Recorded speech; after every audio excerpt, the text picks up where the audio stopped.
Now, let's do some tunneling. Now, I've stumbled upon the new Ligolo-NG update, and it's so badass that I wanted to stream about it, share it, and test how it works. Now, if you don't know, Ligolo-NG is a tunneling software, but recently it got just better.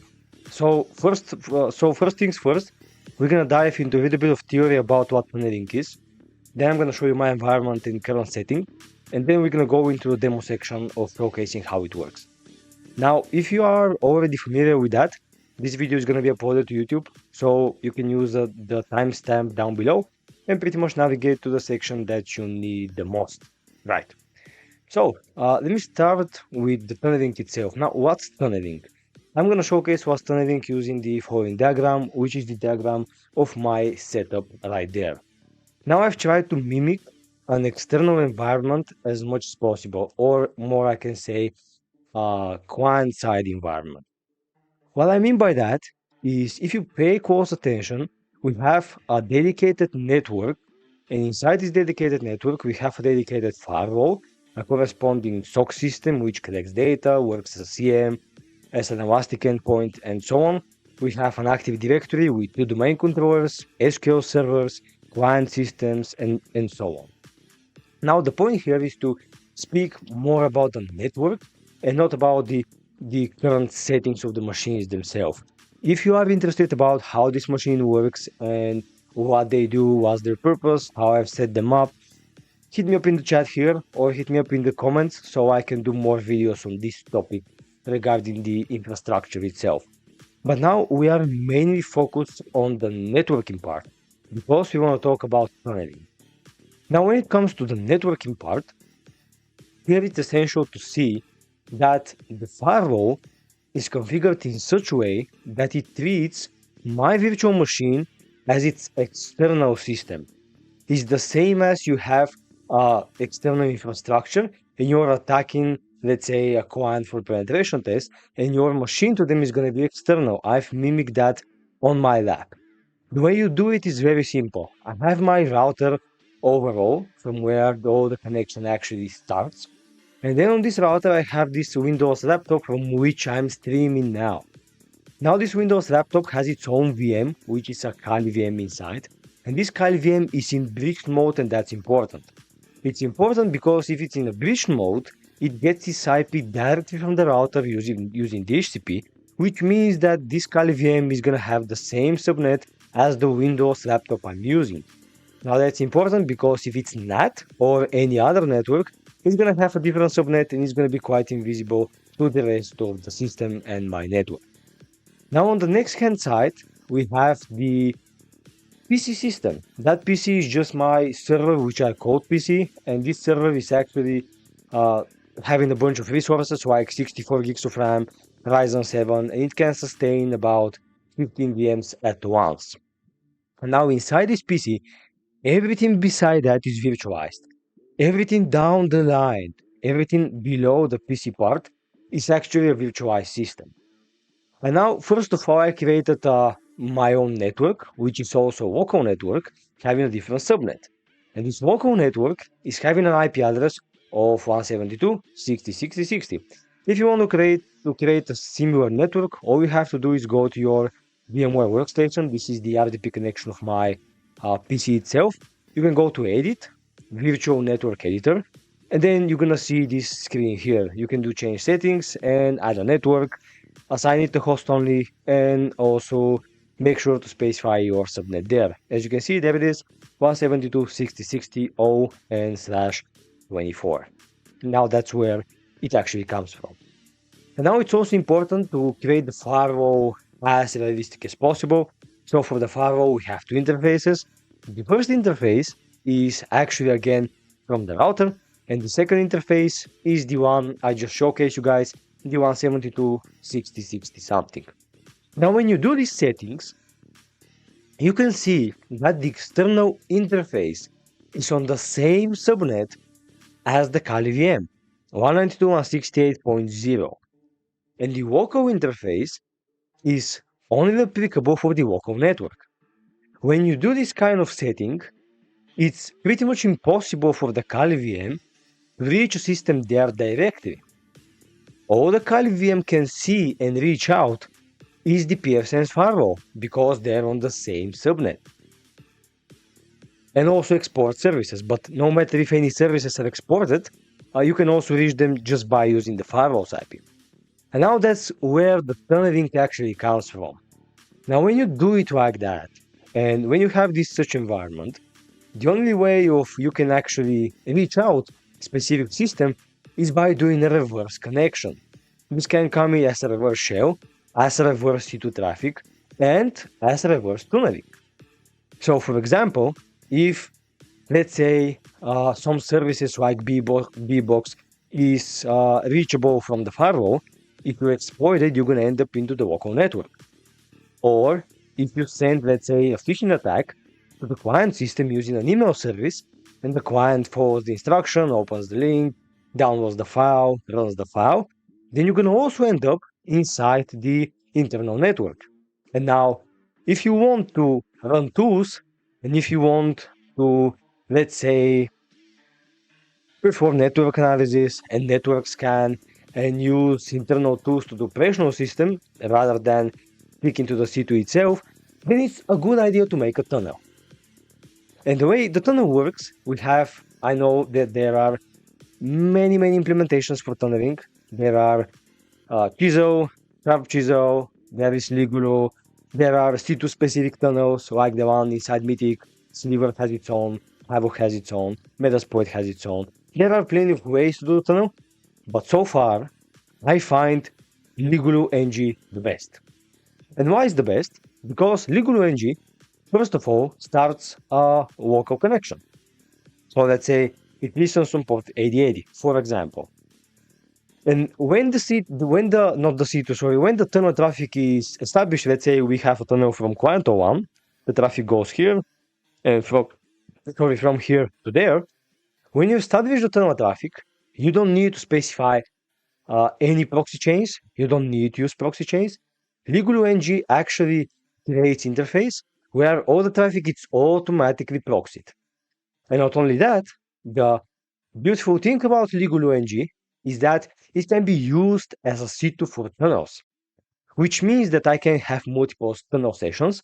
So let's say I've compromised client 01. Let's make that thread. I've also compromised SQL 02. Let's also make that thread. And now I have two tunnel sessions with the both machines I've compromised.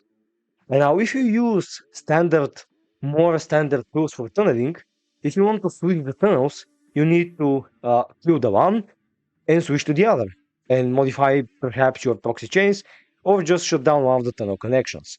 However, if you're using Ligolo-NG, you can directly switch the tunnel, which means that you can use the tunnel from Quato 1, then all of a sudden, with just one click, you're gonna shut down this tunnel while it's being active, you're gonna just stop using it, and you're gonna use the one from SQL2, which makes tunnel management extremely easy. And not only that, it also has a web UI, which we can use, and it's super easy to manage and work with, and that's inside the newest version. So that's the theory behind it. We want, at the end, to be able to use our tooling, for example, Nmap, for example, NXC, and all the tools we have in our Kali from the compromised machines we have access to.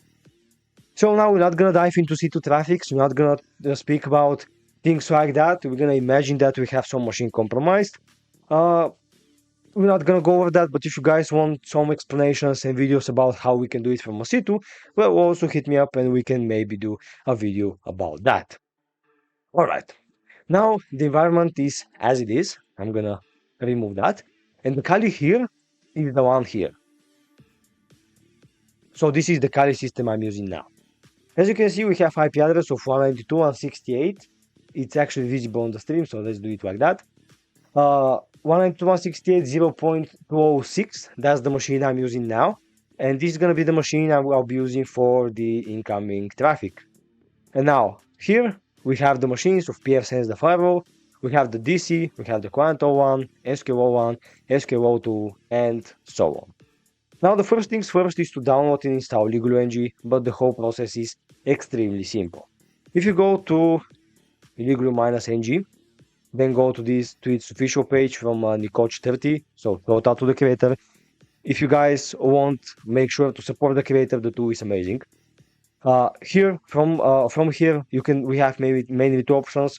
Option number one is to download the code and compile it because it's Go based. The compilation is not complicated. And the option two is to download it as a precompiled version, aka release.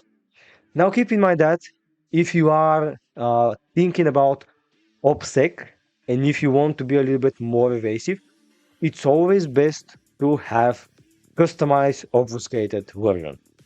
So if you care about evasion, and especially network evasion and endpoint evasion, make sure to download the code, make sure to modify the code, and make sure to obfuscate the code before compiling. Now, just for simplicity, if you want, I can also do a stream about that. But now for simplicity, we're gonna use the precompiled version.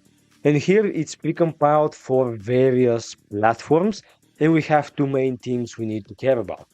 The first one is the agent. That's gonna be the tunnel connector, and this needs to be dropped or injected on our client or compromised system. And also we have the proxy, which is essentially the server. You can rename it agent to be the client and proxy to be the server. So at the end, on our Kali, I mean here, we're gonna need the server one. Now, for that reason, I'm gonna download this Linux AMD64. This is the one, but there are packages for pretty much any OS and platform which you can use. After all, it's Go based. Now I've already did that. In my case, it's inside CD, OPT, and here we have Ligolo-NG. And now here we have the proxy which I downloaded. The file here, the files there are gonna be generated when we start the server and it's successful. Now, in order to start it, we of course need to be sudo. So I'm gonna make sure I'm running as root. I'm gonna cd into opt Ligolo, make my screen bigger so you guys can see. And now here I can do proxy. If you do -h, you're gonna see all the options it supports.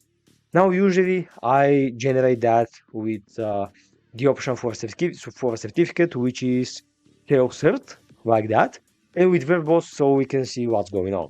So I can do proxy -v and also proxy minus self-cert. Now if I run that, we can see an error that my port 88 is still in use, and that's because I'm using Mythic, and Mythic use GraphQL, which use Hisura, which actually has this port occupied. We can change the port from the options, but I'm gonna just remove that service so it works. So I can do opt Mythic CLI stop GraphQL. This is gonna shut down Hisura, and it's gonna pretty much free the port 8080. I can check that with ss-nltp and see if port 8080 is actively running, which now it still is. I can try Mythic CLI status just to see the running services.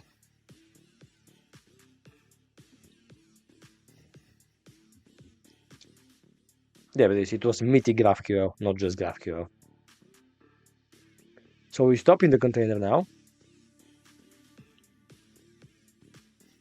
Then I can again check the running ports, and we can see now it's fine. So I can run pretty much the same proxy command, and now everything is set up and running.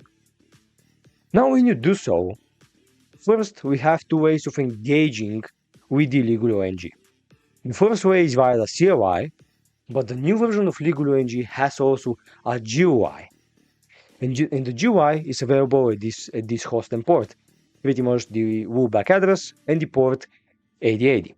So here I can do HTTP, actually the space, there it is, and we have the Ligolo-NG page. Now from there, the default credentials are Ligolo and password, and the API URL is the same one you see as the base URL here. Now authenticate, network is unidentified, that's fine, and we have the interface here up and running. Now on the interface, here we can specify our networks that we want to access after we get the tunnel. And now I can pretty much remove this network because it's not needed, okay. But now I think it's best if I simply do exit, if I do -h and start it using the LADDR. So here, do LADDR, HTTP, or actually just an IP address, so 0000, and port where I can say 8000. I can run it like that because the port 8000 is going to be used for the incoming tunnel connection. So if you want to use dedicated port, you can use that. So here we can again access to the web interface. There it is. We are authenticated. The session is there. Now we can go to the interfaces. I can remove that and showcase how it works from scratch. So I can do add new. Then we can type its name. So let's say eosec.local because that's what I'm going to be accessing. Create the interface. And now here we are adding a new route. Now in this route, we need to add the subnet of networks we want to access. So in that case, let's imagine we've compromised SQL1.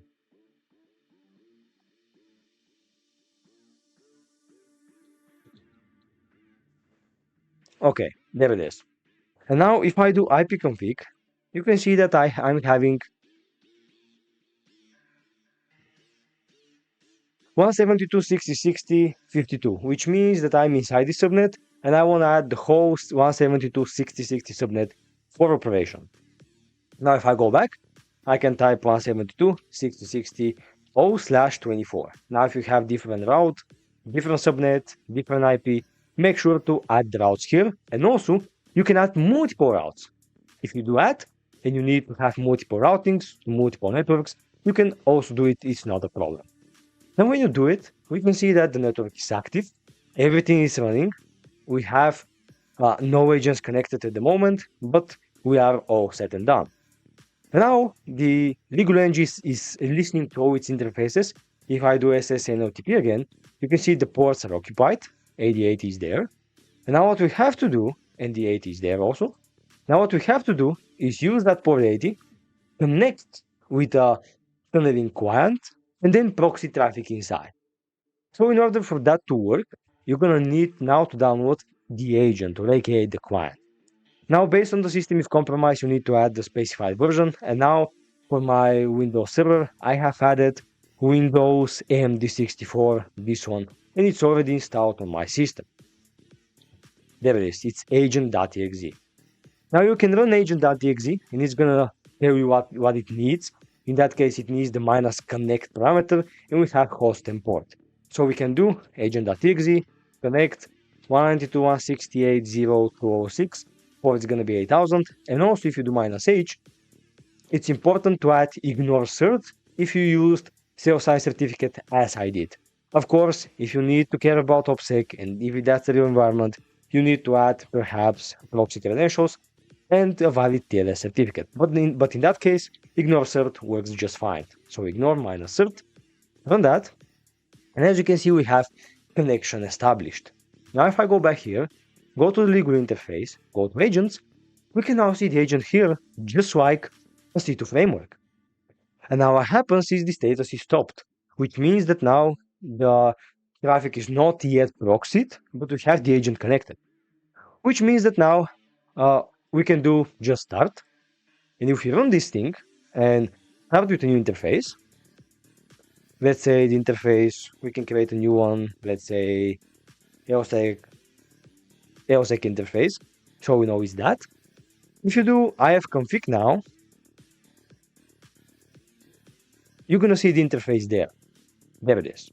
And now this interface is used by Ligolo for that specific tunnel and for that specific route.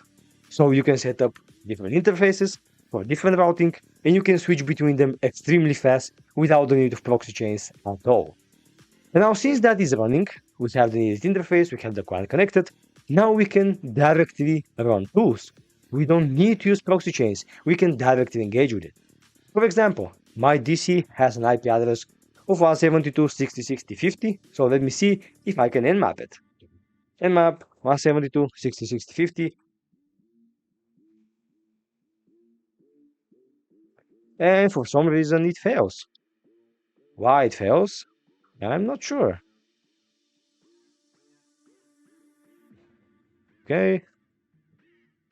And I exited the application. So let's do it again. Okay. Interfaces, actually that's not needed. I don't need that at all. L-sec.walker is fine. Okay, that's also not needed, and also not needed. There it is. We have the proper routing. We have no agents. So let me connect back. Okay. Bind to L-sec.walker. Run that. So now we have the proper interfaces. The error was that I actually created a new one without the proper routing. That's why it did not work. So in theory, if I run it, now it works just fine. There it is. You may see some kind of warnings and debug messages on the left. That's why if we used verbose linkage option, sorry. But in a nutshell, that's how it works. So from here, we can do anything. We can do in-packet scripts. We can do in-packet lateral movement, just like we're on the same network. We can use NXC, for example. We can use LDAP. We can use any other tools we want. And this is without the use of proxy chains. Just make sure when you set up the tunnel, just make sure you have the proper interface, you have the proper routing of the interface, and that the agent is actually connected to that routing interface. And as you can see, the UI is quite intuitive and simple. We have the domain/user, at machine, we have which interface, and the running status. And now just one thing which I find super funny and nice is that if you click here, it says throw flashbang. And if you click back on it again, you can see switch to normal human mode. So I enjoy the humor of this too, and it's so badass. There it is. Yeah, so that was about it. That was what I wanted to share, and I highly suggest you guys use it because for me it's so badass. Now, as mentioned before, as a wrap up, I can say that it's needed again if you care about OPSEC reasons and if you care about evasion. It's gonna be fine if you obfuscate it and use obfuscated version, because this is publicly known and a lot of AVs and EDRs or even network tools are gonna detect it. And also one more thing we need to care is that in our environment now, we used port 80. And we connected over this port 80 with the tunnel itself. But in reality, that's not a good idea because if the network part of the company is hardened, and if they see port 80 communication, they're gonna drop it on the go. Now, usually, if that's a real environment, I can create a new machine which can be used as a redirector, and this redirector is gonna redirect port, let's say 443 to my Kali 443, which means that if I set up the connection this way, the client or the SQL2 is gonna actually connect with the encrypted channel to my redirector over port 443 instead of 8000, and then it's gonna be redirected to my system, let's say not 443, but let's say 8000. So that's the more OPSEC safe way to do it. But yeah, we have many implementations, many applications of that. But for now, I find Ligolo-NG extremely stable, extremely easy to use, and pretty much enjoying. So you don't have to use proxy chains. It's quite stable. You can run your tools. It's interface based, and you can have multiple sessions, which you can just turn off and on just by clicking a button, like engaging with a C2 vehicle. So that's why I like to refer to Ligolo-NG as a C2 for tunneling. Yeah. GSTSec, yeah, thanks so much. I appreciate you see it like that. And if that's the case, make sure to like, subscribe, and share. Yeah, with that being said, I want to say thank you for sticking by. This is going to be uploaded to YouTube, so if you missed anything, you're going to have a chance to rewatch it. And also, special thanks to all my Patreon for making this possible. So if you have further appreciation, make sure to become a Patreon. There you're going to be added to my private videos, private tools, private documentations. So you support me, and I support you. Thank you so much. I'm dropping now, and I'm going to see you in the next one. Make sure to try the tool, and I'm waiting for your feedback. Bye-bye.